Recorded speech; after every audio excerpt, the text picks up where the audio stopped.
Welcome to the Real News Network. I'm Sharmini Pires coming to you from Baltimore. Just after 7 months in office, faced with a no-confidence vote in Parliament, Alexis Tsipras, Prime Minister of Greece, has tendered his resignation. Just before submitting the resignation, he made a brief statement. Let's have a look. You must decide if we have taken the right decision for the final recovery of the economy and to overcome this austerity of the strict measures that were imposed on us. You, with your vote, will decide who will lead Greece down this difficult road ahead of us, who will negotiate the best way of reducing the debt, who and how will be able to march forward with steady steps and make the changes that the country needs. You, with your vote, will judge us.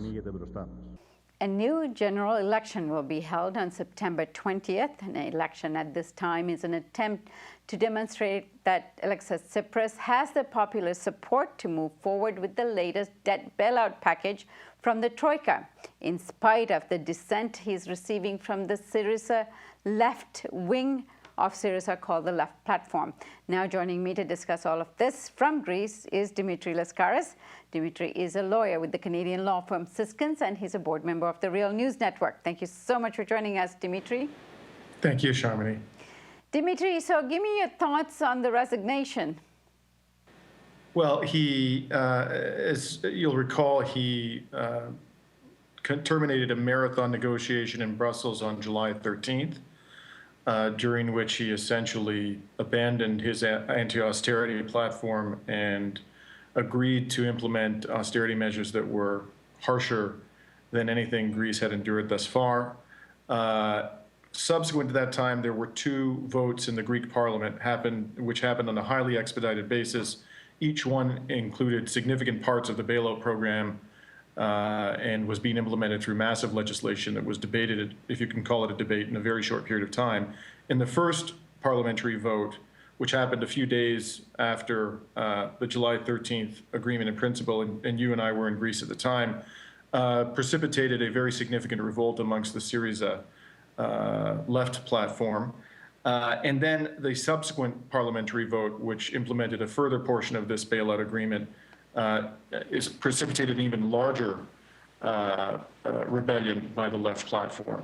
At that point, it became clear to Prime Minister Tsipras that his government was not sustainable, and there was a lot of speculation that he would deal with that by calling a vote of confidence after the initial disbursement of bailout funds, which happened in the last 24 to 48 hours, and virtually all of it was used essentially to pay off debt that is owed to the very same creditors, or essentially the same creditors who are lending money to Greece in this third bailout. And the thought was that he would call a vote of confidence to be held after the disbursement of that money. But in fact, while he was contemplating what course of action to take, the leaders of the parties that support the bailout, PASOK and New Democracy, made it quite clear that they would not support Prime Minister Tsipras in a vote of confidence. There was little reason to believe that he would get the support of the left platform, although he might have been able to persuade a few of its members to support him in a vote of confidence. And so his position, the likelihood of him prevailing in a vote of confidence became quite attenuated. And at that stage, actually quite recently, within the last 24 to 48 hours, I think he decided to dispense with the vote of confidence and to call an election. And there are various aspects of the Greek constitution that are triggered by this decision. Essentially, the Greek constitution, as I understand it, provides that if an election is called within 1 year of the formation of the government, then it must be held within 30 days of the calling of the election, first of all. And secondly, the opposition parties must first be given an opportunity before the election is actually held to form a government. That means that New Democracy, the neoliberal party that was last in power and that was displaced from power by Syriza, would be given the opportunity to form a government with other parties. And the leader has said that he's going to do that. He's going to try to do it. And if he fails, then it would go to the third largest party, which is the neo-Nazi party, Golden Dawn. They would then be afforded an opportunity to form a government. I think there's very little prospect of either of them being able to form a coalition government that would command a majority. I think that's virtually impossible. But the New Democracy leader has indicated that he's going to try nonetheless. I don't think because he harbors any illusions about him succeeding in that regard, but because he wants to buy time.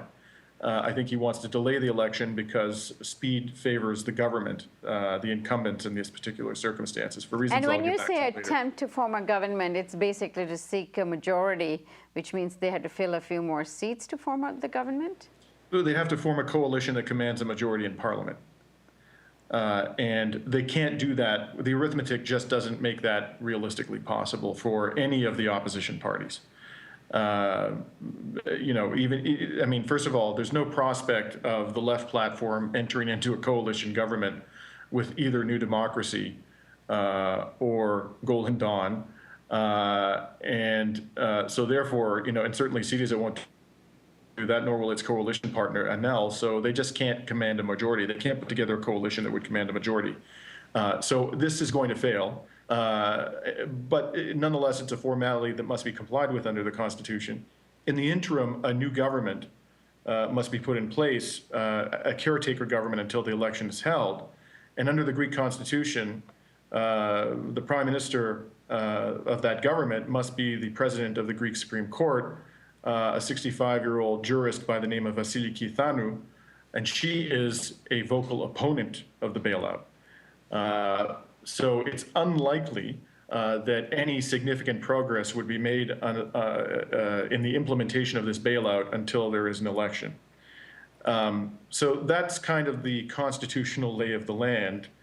And, you know, I think the bigger picture here in terms of what is going on is that Tsipras, the prime minister, has calculated that time is his enemy. And you know, and that scheduling that election and holding it as quickly as possible works to his advantage. And I think there are several reasons why he's come to that conclusion. And why is it to his advantage?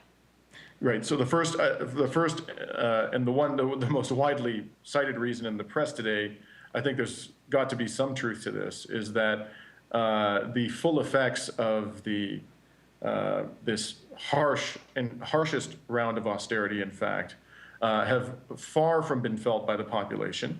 And as time goes by and the program is implemented and the severity of the austerity becomes apparent and the damaging effects of this austerity on the economy begin to be felt fully, the electorate is likely to turn against him to the extent that it hasn't already done that. And I think he understands that, and he doesn't want the decision to be made after it's become, by the electorate, after it's become increasingly clear just how painful this austerity is going to be. The second, I think, advantage to him, one that the press hasn't talked a great deal about today, is that the bailout program has a gaping hole in it. And the gaping hole is debt relief. The bailout program, if it can succeed at all, can only succeed if Greece's unsustainable mountain of debt is substantially reduced. And there are a variety of ways in which that can be done, but whatever method is chosen to restructure that debt, it has to be dramatic. And all the noises that have been coming out of European capitals over the last few weeks give very little reason for confidence that massive debt relief will be on the table.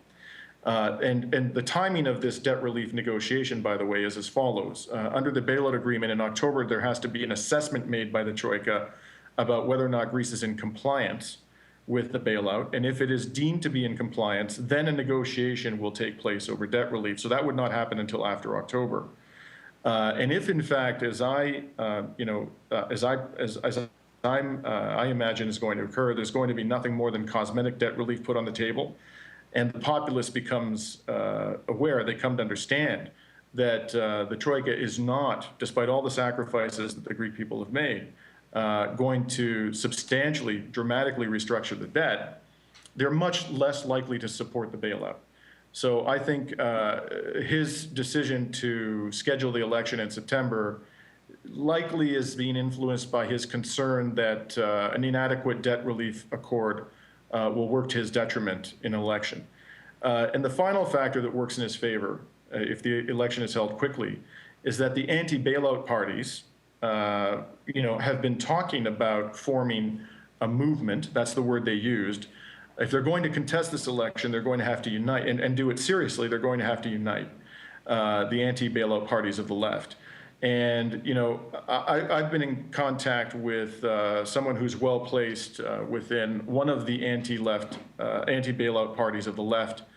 And he tells me that it is unlikely, if the election is held in September, that all of them would be able to conclude negotiations that would permit them to form a united party to oppose Syriza and the parties of the right in this election.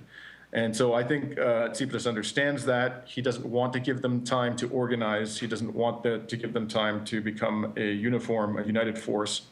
And so he has three pretty powerful reasons for scheduling this election very quickly. So, nonetheless, Dimitri, given what you're just saying about the inability of the left platform and the coalition that they might have to form in order to successfully compete in this election, do you think Alexis Tsipras will be successful in this political move and actually manage to gain more seats in parliament and consolidate power, which he's hoping to do?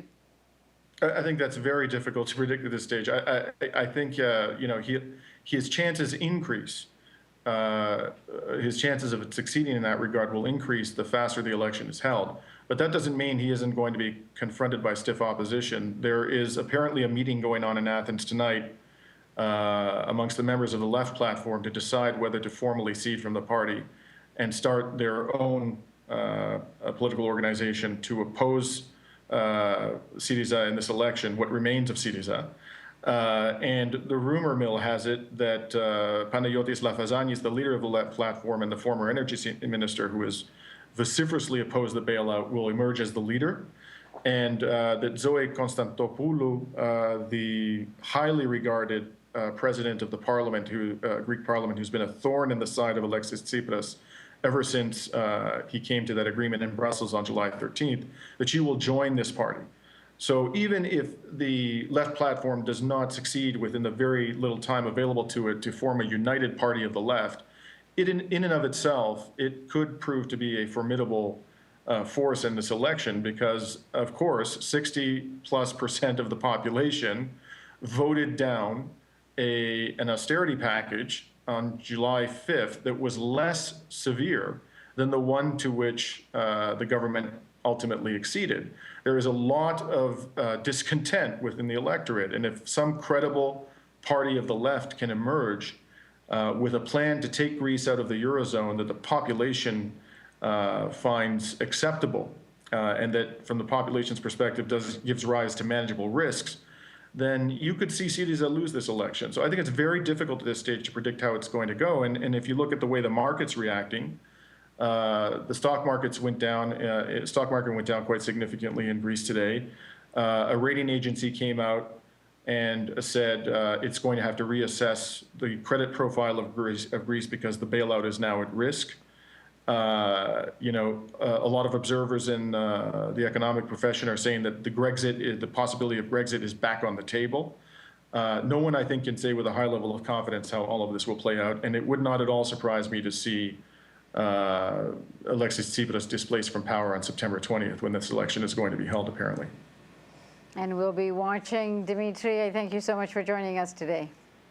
Thank you. And thank you for joining us on the Real News Network.